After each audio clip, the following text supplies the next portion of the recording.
Welcome in, everybody. It's the coach, and you're tuned in to Madden 19 on EA Sports.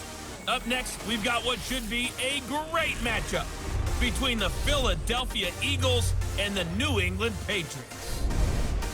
With that, let's head on up to Foxborough. Standing by with the call at Gillette Stadium, here are Brandon Godden and Charles Davis. All right, Coach, thank you. EA Sports coverage of the National Football League brings us to Gillette Stadium in Foxborough, Mass. All the success in New England over the last few decades, and this crowd has never been more enthusiastic. A moment ago, the Pats emerged from their locker room. They are set as they'll square off with the Philadelphia Eagles. Alongside my partner, Charles Davis, I'm Brandon Gunn. Happy to be with you. And CD, as we get this thing going, give the folks at home something to keep their eye on. The running game for both teams, because I think this is going to be an old-fashioned, old-school type of a game. Physical, who wins up front, who runs the ball the best and controls the clock, they will come out the victor. This is taken at the 3. And he'll bring it a few past the 20 to the 23-yard line.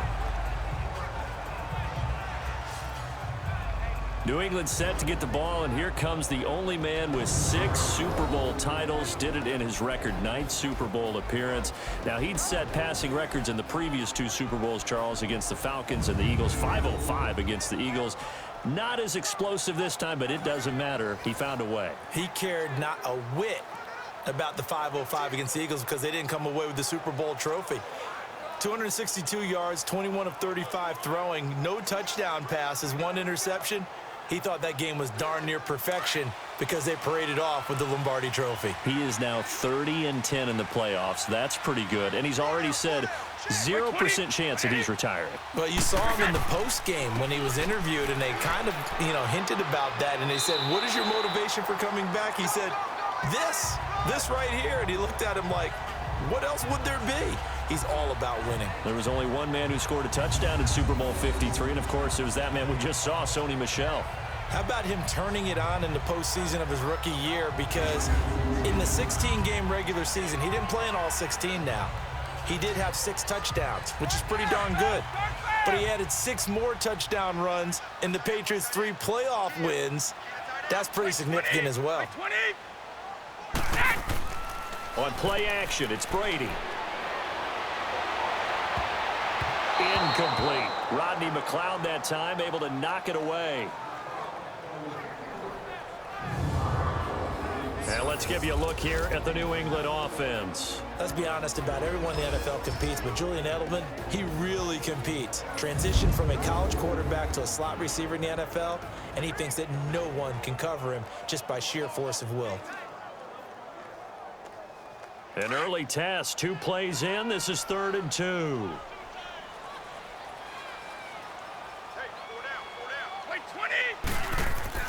Now Brady on the bootleg. And he's got a man open. That's Allen. And he will have a first down here at about the 40. It's a 9-yard gain, and it keeps the drive moving. And the tight end is certainly a position built to move the chains because they can control space underneath. If they've got good hands, then, of course, they're a dynamic target. But one other thing is they're right in the sight lines of a quarterback on just about every play, and that makes it easier for the quarterback to pick him out and deliver.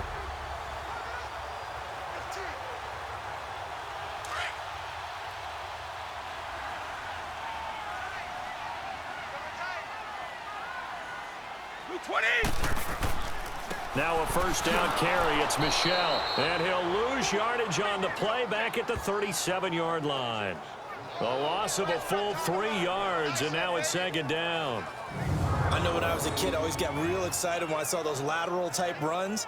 But the best backs that made it happen, they put a foot in the ground and just go. That didn't happen there. That play got swallowed up.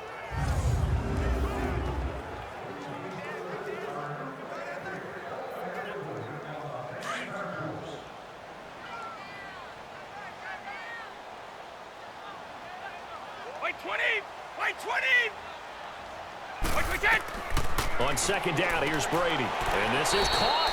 I think he got that with one hand. 6 yards is the pickup, and that'll lead to a third down. For Gronk, of course, the big question, has he played his last game in the NFL? Well, we won't have to wait too long to find out if he sticks with what he told everyone after the ball game. Expects to make a decision in about a week or so. We'll find out. If indeed that was his last game, not only did he go out a winner and on top, how about 6 catches for 87 yards? And don't forget that huge 29-yarder to set up the Patriots' only touchdown. And speaking of the number 29, that's his age. He'll turn 30 in May.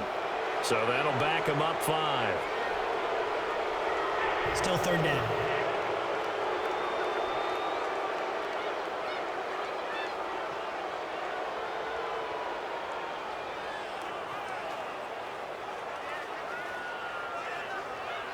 So the false start certainly doesn't help matters as they'll try again now. 3rd and long.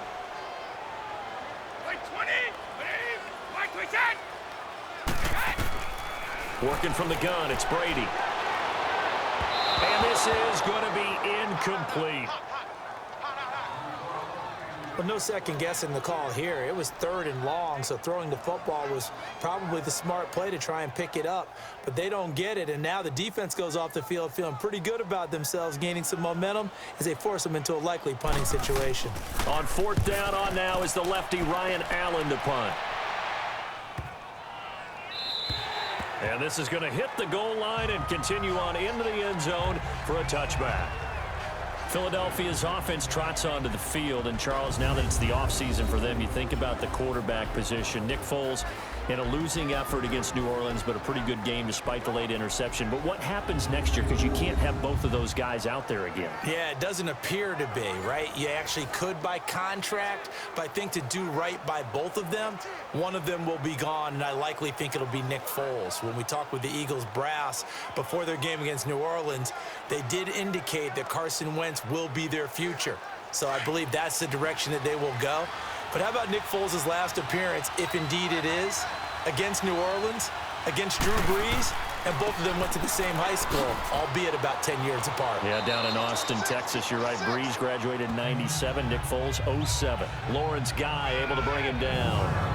And the big boys up front in the trenches. What do you think of the O-line, Charles? I love them because this is a group that's so cohesive. They know what the man next to them is going to do at all times, and they operate as a terrific unit.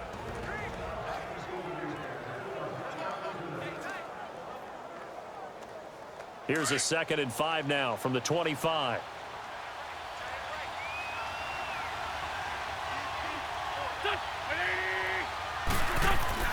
Now Wentz throwing on 2nd down. And he'll be brought down right at the 30 here. Wentz can pull it down when he needs to, and the 6'5" quarterback picks up the 1st down. Well, he did a nice job keeping his eyes downfield, waiting for someone to get open. But once the pressure forced his eyes down to see the rush, it was time to make a break for it.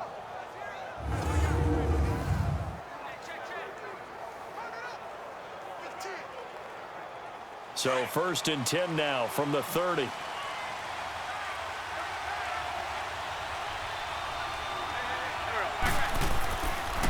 Now it's Ajayi. And they take him down, losing yardage back at the 27. A loss of a full 3 yards, and now it's 2nd down. Anytime you call an inside running play, you just know there should be a lot of congestion there. You're counting on your offensive line to take control of the line of scrimmage. That didn't happen in this case, and that play got bottled up.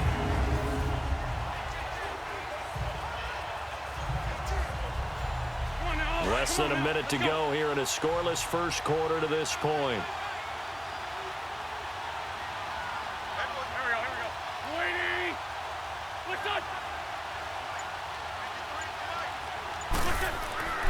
Now they'll throw it. Wentz. And nearly an interception here on their opening drive.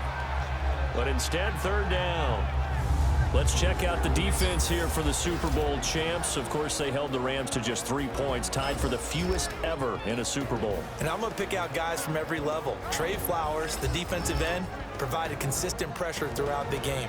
Dante Hightower at linebacker, along with Kyle Van Noy, they were disruptive when they rushed the passer and got into the passing lanes. And Stephon Gilmore at corner came up with the key interception to preserve the victory for the New England Patriots. An incomplete pass on that last play, and that means they'll need to come up with something here on third down. From the gun, it's Wentz, and that is incomplete. And third down is a key down in any game you play, and third down defense, something we've got to watch in this one. Got to be effective on the passing downs. That's a pretty good first step right there. Now on fourth down, it's Cameron Johnston on to punt it away. Back deep for New England, Julian Edelman. Officially, that'll go as a 52-yard punt. Not too shabby. And the Patriots take over.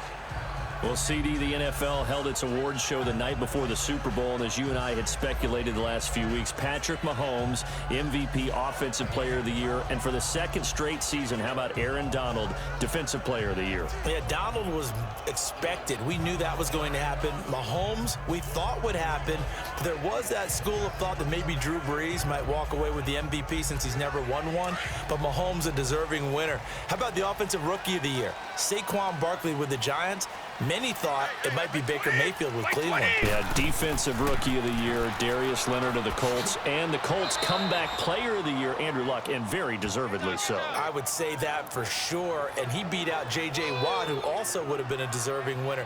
Coach of the Year, I thought was a close vote, or probably should have been closer to me, because I thought Anthony Lynn from the Chargers deserved some respect, but Matt Nagy of the Bears, he ends up winning the award. They went 12-4 in his rookie season. And then last one we need to mention, Chris Long of the Eagles, well-deserved Walter Payton NFL Man of the Year. Congrats to all. Yeah, how about that? Donated his first 4 game checks to fund a literacy program that donated free books and mentoring services for families. I remember last season, he donated every game check to causes that he felt strongly about.